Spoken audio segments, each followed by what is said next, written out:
Okay, thank you very much. This is big stuff. We appreciate you being here. Late last night and early today, at my direction, the United States Armed Forces conducted an extraordinary military operation in the capital of Venezuela.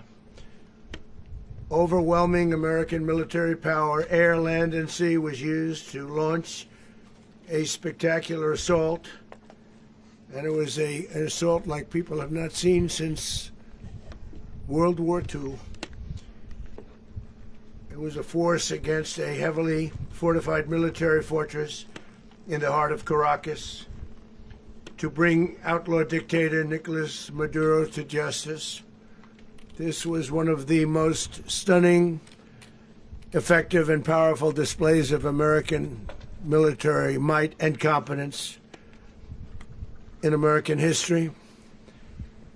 And if you think about it, we've done some other good ones, like the attack on Soleimani, the attack on al-Baghdadi, and the obliteration and decimation of the Iran nuclear sites just recently in an operation known as Midnight Hammer. All perfectly executed and done. No nation in the world could achieve what America achieved yesterday, or frankly in just a short period of time. All Venezuelan military capacities were rendered powerless as the men and women of our military, working with U.S. law enforcement, successfully captured Maduro in the dead of night. It was dark. The lights of Caracas were largely turned off due to a certain expertise that we have. It was dark and it was deadly.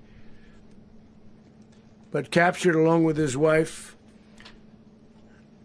Celia Flores, both of whom now face American justice.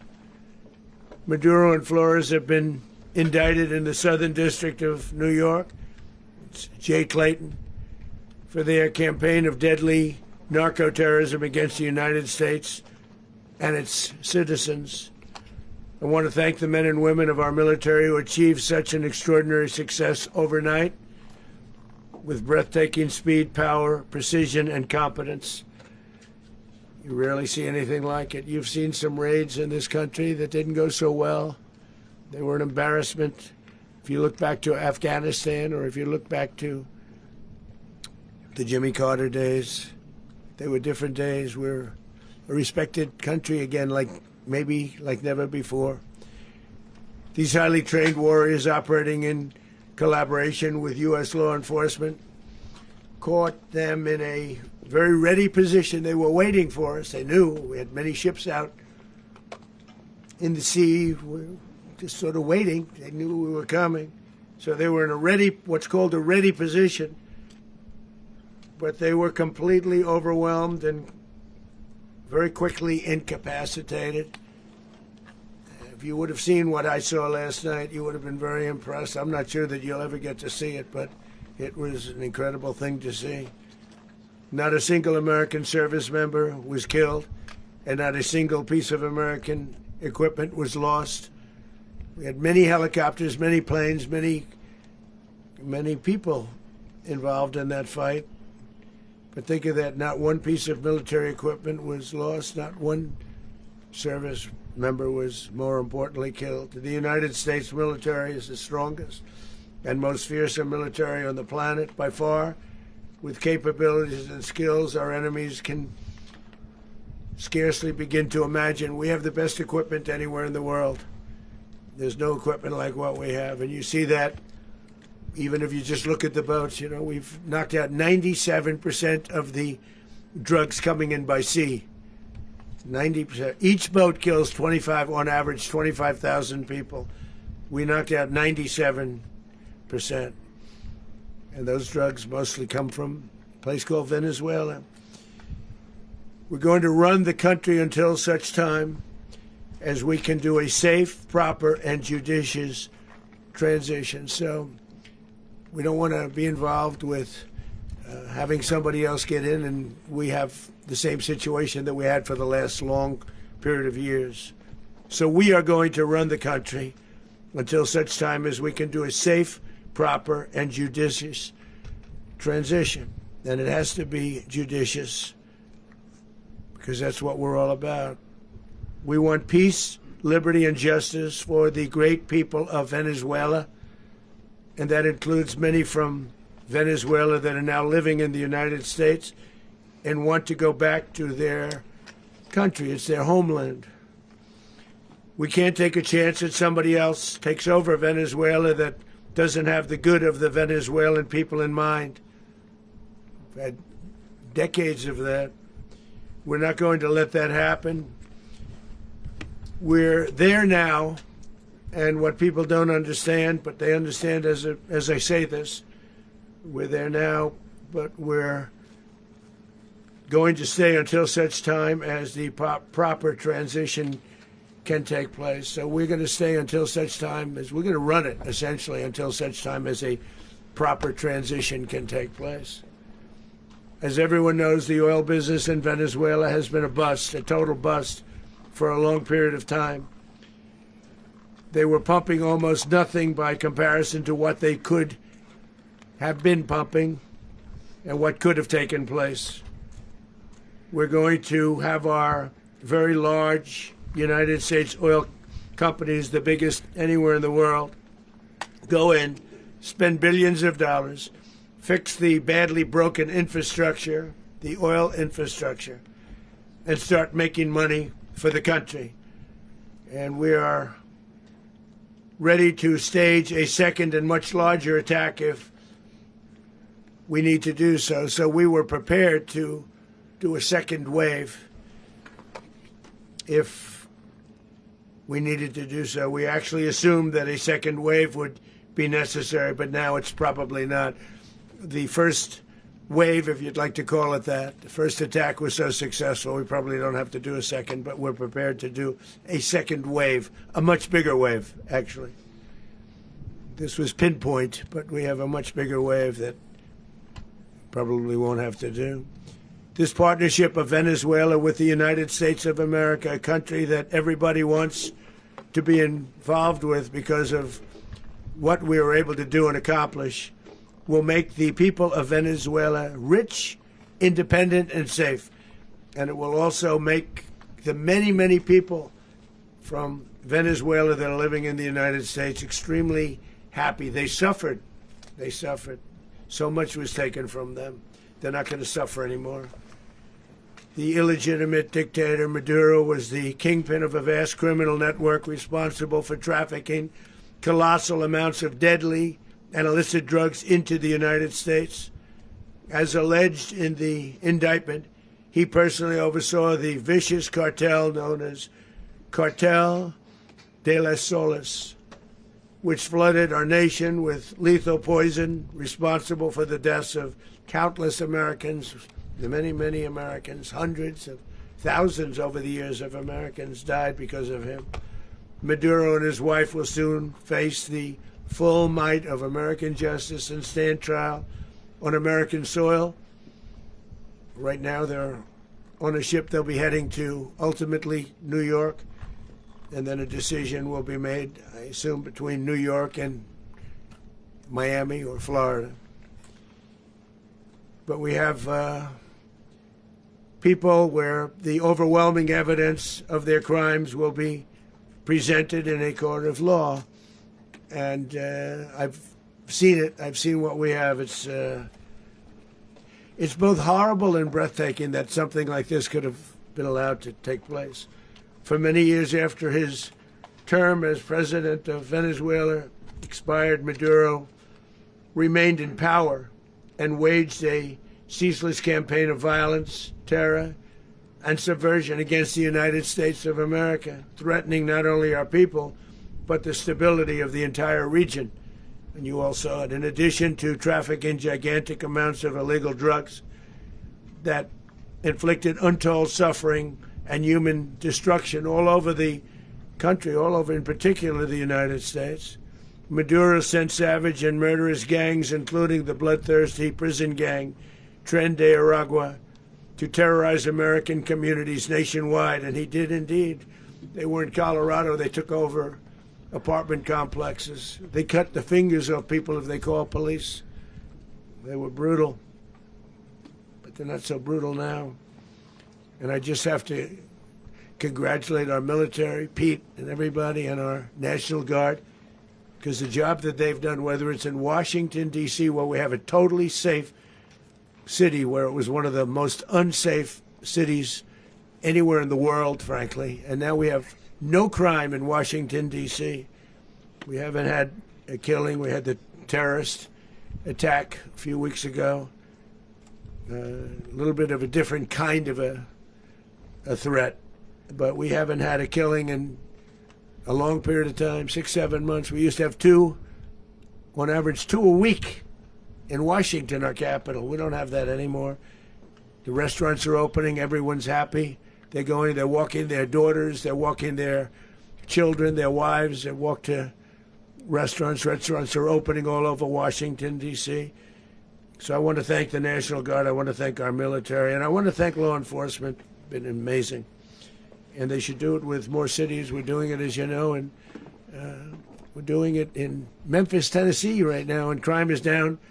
We've just sort of started a few weeks ago, but crime is down now 77%. And the governor of Louisiana called, great person, and he wanted us to help him, as you know, in a certain very nice part of Louisiana, and we have done that. And it was a rough section, and we have crime down. I understand it's down to almost nothing already after 2.5 weeks. New Orleans, it's down to almost nothing, and we've only been there for 2.5 weeks. Can't imagine why governors wouldn't want us to help. We also helped, as you know, in Chicago, and crime went down a little bit there. We did a very small help because we had no working ability with the governor. The governor was a disaster, and the mayor was a disaster. But it knocked down crime. But we're pulling out of there when they need us. We'll know. You'll know. You'll be writing about it. And likewise, Los Angeles, where we saved Los Angeles early on, where the head of the police department made a statement that if the federal government didn't come in, we would have lost Los Angeles. That's long after the fires. That's when they had the riots in Los Angeles. We did a great job. Got no credit for it whatsoever, but that's okay. It doesn't matter. We don't need the credit. But we'll be pulling out when they need us. They'll call, or we'll go back if we have to. We'll go back. But we did a great job in various cities. But the place that we're very proud of is Washington, D.C., because it's our nation's capital. We took it from being a crime-ridden mess to being one of the safest cities in the country. But the gangs that they sent raped, tortured, and murdered American women and children. They were in all of the cities I mentioned, Tren de Aragua. And they were sent by Maduro to terrorize our people, and now Maduro will never again be able to threaten an American citizen or anybody from Venezuela. There will no longer be threats. For years I've highlighted the stories of those innocent Americans whose lives were so heartlessly robbed by this Venezuelan terrorist organization. Really one of the worst. One of the worst, they say the worst. Americans like 12-year-old Jocelyn Nungari from Houston. Beautiful Jocelyn Nungari, what happened to her? They, as you know, they kidnapped, assaulted, and murdered by Tren de Aragua animals. They murdered Jocelyn and left her dead under the bridge. There was a bridge that will never be the same to so many people after seeing what happened. As I've said many times, the Maduro regime emptied out their prisons, sent their worst and most violent monsters into the United States to steal American lives. And they came from mental institutions and insane asylums. They came from prisons and jails. The reason I say both, they sound similar. Actually, prisons little bit more hostile, a little bit tougher. A mental institution isn't as tough as an insane asylum, but we got them both. They sent from their mental institutions. They sent from their jails, prisons. They were drug dealers. They were drug kingpins. They sent everybody bad into the United States, but no longer. And we have now a border where nobody gets through. In addition, Venezuela unilaterally seized and stole American oil, American assets, and American platforms, costing us billions and billions of dollars. They did this a while ago, but we never had a president that did anything about it. They took all of our property. It was our property. We built it. And we never had a president that decided to do anything about it. Instead, they fought wars that were 10,000 miles away. We built Venezuela oil industry with American talent, drive, and skill, and the socialist regime stole it from us during those previous administrations, and they stole it through force. This constituted one of the largest thefts of American property in the history of our country. Considered the largest theft of property in the history of our country. Massive oil infrastructure was taken like we were babies, and we didn't do anything about it. I would have done something about it. America will never allow foreign powers to rob our people or drive us back into and out of our own hemisphere. That's what they did. Furthermore, under the now deposed dictator Maduro, Venezuela was increasingly hosting foreign adversaries in our region and acquiring menacing offensive weapons that could threaten U.S. interests and lives. And they used those weapons last night. Potentially in league with the cartels operating along our border. All of these actions were in gross violation of the core principles of American foreign policy, dating back more than 2 centuries, and not anymore. All the way back, it dated to the Monroe Doctrines, and the Monroe Doctrine is a big deal, but we've superseded it by a lot. By a real lot. They now call it the Monroe Document. I don't know. It's Monroe Doctrine. We sort of forgot about it. It was very important, but we forgot about it. We don't forget about it anymore. Under our new national security strategy, American dominance in the Western Hemisphere will never be questioned again. Won't happen. So just in concluding, for decades, other administrations have neglected or even contributed to these growing security threats in the Western Hemisphere. Under the Trump administration, we are reasserting American power in a very powerful way in our home region. And our home region is very different than it was just a short while ago. The future will be, and we did this in my first term. We had great dominance in my first term, and we have far greater dominance right now. Everyone's coming back to us. The future will be determined by the ability to protect commerce and territory and resources that are core to national security. These are core to our national security. Just like tariffs are, they've made our country rich, and they've made our national security stronger than ever before. But these are the iron laws that have always determined global power. And we're going to keep it that way. We will secure our borders. We will stop the terrorists. We will crash the cartels, and we will defend our citizens against all threats, foreign and domestic. Other presidents may have lacked the courage or whatever to defend America, but I will never allow terrorists and criminals to operate with impunity against the United States. This extremely successful operation should serve as warning to anyone who would threaten American sovereignty or endanger American lives. Very importantly, the embargo on all Venezuelan oil remains in full effect. The American Armada remains poised in position, and the United States retains all military options until United States demands have been fully met and fully satisfied. All political and military figures in Venezuela should understand what happened to Maduro can happen to them, and it will happen to them if they aren't just, fair, even to their people. The dictator and terrorist, Maduro, is finally gone in Venezuela. People are free. They're free again. It's been a long time for them, but they're free. America is a safer nation. This morning, it's a prouder nation this morning because it didn't allow this horrible person and this country that was doing very bad things to us. It didn't allow it to happen. And the Western Hemisphere is right now a much safer place to be. So I want to thank everybody for being here. I want to thank General Raisin Kane. He's a fantastic man. I've worked with a lot of generals. I worked with some I didn't like. I worked with some I didn't respect. I worked with some that just weren't good. But this guy is fantastic. I watched last night one of the most precise attacks on sovereignty. I mean, it was an attack for justice. And I'm very proud of him, and I'm very proud of our Secretary of War, Pete Hegseth, who I'm going to ask to say a few words. Thank you very much. If you like this video, then like, share and subscribe to Mirror Now.